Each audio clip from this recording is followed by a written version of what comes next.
My name is Monica Williams, and I'm a flutist in the Bay Area. This video series is about double and triple tonguing. So if you haven't checked out some of my earlier videos about single tonguing and tone, those could be helpful in this execution of the double tonguing as well. So why does one have to double tongue? I get this question a lot. It's because eventually you cannot single tongue nearly as fast as you need to for some of the tempos of some of the flute repertoire that's out there. Here's one that I think of off the top of my head, and most professional flutists will think of when they think of double tonguing.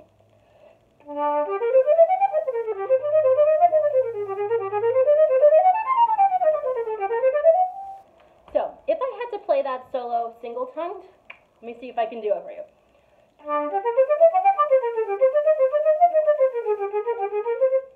I can't go as fast, it's not as clean, and it's hard. It's really hard. So double tonguing is when you use a different syllable. So in the last series when we talked about single tonguing, we talked about ta. Double tonguing has another syllable, which is ka. So it's a forward syllable and a backward syllable. Ta, ka, ta, ka, ta, ka, ta. Set at a rapid pace. A trick for this that I can't even take credit for this. One of my students taught me this that one of the camp directors taught them, but it's great. If you say the syllable take a trip rapidly, take a trip, that is double tonguing. Take a trip. Try that. Take a trip. You can say less of them or more of them. Take a trip, or more of them. Take a trip. Okay?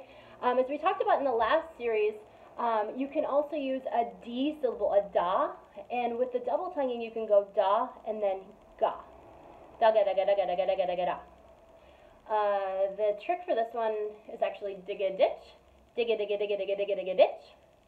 Digga digga digga digga digga digga ditch. They're both correct, and I use all of them.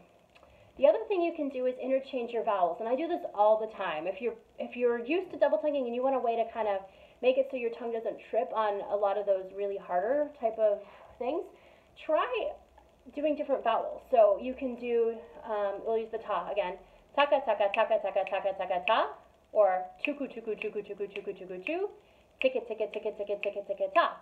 And then you can interchange them. Taka taka tuku tuku tiki tiki taka taka tuku tuku tiki tiki taka taka tuku tuku tiki tiki. So that takes some practice. This you can practice without the flute. The same thing can be said of the D and the G. Somehow just like, and I don't do this consciously, I've just practiced it enough that I do it unconsciously. I realized I'm switching between vowels to help me get greater facility so I don't trip, especially in that Midsummer Night's Dream one that I played at the very, very beginning. So the first thing to do is just to be able to practice the kind of the tongue twister of double tonguing. All those things. And then bring it up to your flute. So one way to do this to make sure your tone is even and equal, same beautiful tone that you have on your long notes, is to play a long note first and then do the double tonguing. I'll use the B flat scale. I've been using the B flat scale.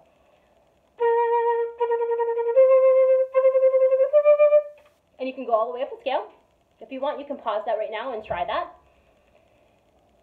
Okay, so here's some troubleshooting. If your tone was not the same, if it was my tone in those notes didn't quite match the quality of sounds on my half note.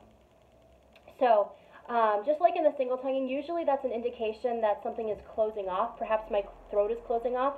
This happens more so in double tonguing because the syllable ka, if you just say ka by itself, ka, the tongue comes back, and if you don't relax your throat enough, it can kind of get up here, and that kind of closes off the throat. If I get that, there's not enough tone there, so I lose the essence in my sound while I'm double tonguing, and we don't want that. So to do that, I really think about opening my throat, relaxing my jaw. Again, the ah. Don't forget about the vowel. Then I would be concentrating on the vowel, not the ta part, not the tip part, but the ah part. Ah, ta, ta, ta. So that I get a really healthy, round tone. You can do this with a metronome, you know, pick any exercise you would like to do. A scale is great because you can just kind of focus right on the articulations themselves and not worry about the tongue and fingers matching. But just practice the scales, do the taka taka taka taka taka taka taka until it feels natural. It's practice. If you're not getting that equal tone, concentrate on the vowel, concentrate on opening up the throat, make sure your air is continually blowing from your stomach. It's not starting and stopping. Okay, triple tonguing, so I said we were going to talk about that, is, to me, even easier than the double tonguing. The only time I would use this if I had a triplet or a unit of time that had a 3 in it, so that I could make it more circular, because ka is not a great syllable to start a strong beat on.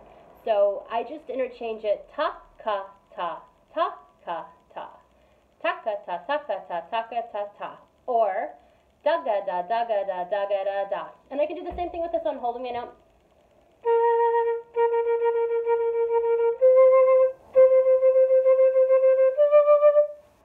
Don't be afraid to practice the vocalizations first. Ta, ta, ka, ta, ta, ka, ta, ta, ka, ta, ta, ka, ta, ta, and then playing it. Sometimes that can really help with that. The other thing I wanted to talk about is if you're playing a piece of music and it's just not sounding like it's matching up, sometimes we need to think about which is first, the tongue or the fingers. And to me, the tongue is the leader of the pack. My fingers are the follower, and they go simultaneously, but in that thought order. So when I'm trying to do something and making sure my tongue and fingers are matching, I'm kind of going to concentrate on my articulations first. A great way to do this is just to do 2 alternating notes. Like I'm going to take G and A, and I'm going to start with a slow double tonguing, and I'll speed it up.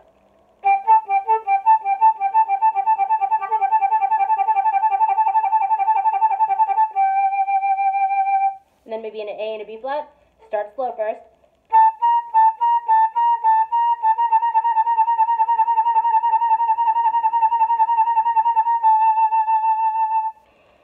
That's control of just one finger motion. That's why I'm just using one finger at a time. And making sure that I'm in sync with my articulations and my fingers simultaneously. And then maybe you can try just a couple notes, maybe a 5-note scale pattern. I use the C, so C, D, E, F, G.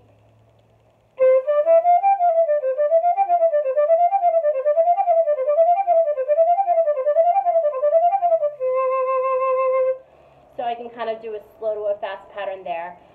You can do that with the metronome, of course, too, but that's kind of a quick and dirty way of kind of just seeing how your tongue and your fingers are matching. Problem shooting in a piece of music would be like taking it way down in tempo and making sure that your fingers are really owning it, maybe slurring the entire thing on your fingers to make sure they're even, so that you know which is the problem, if it's the articulation that's not clean or the fingers, or if it's just not matching up.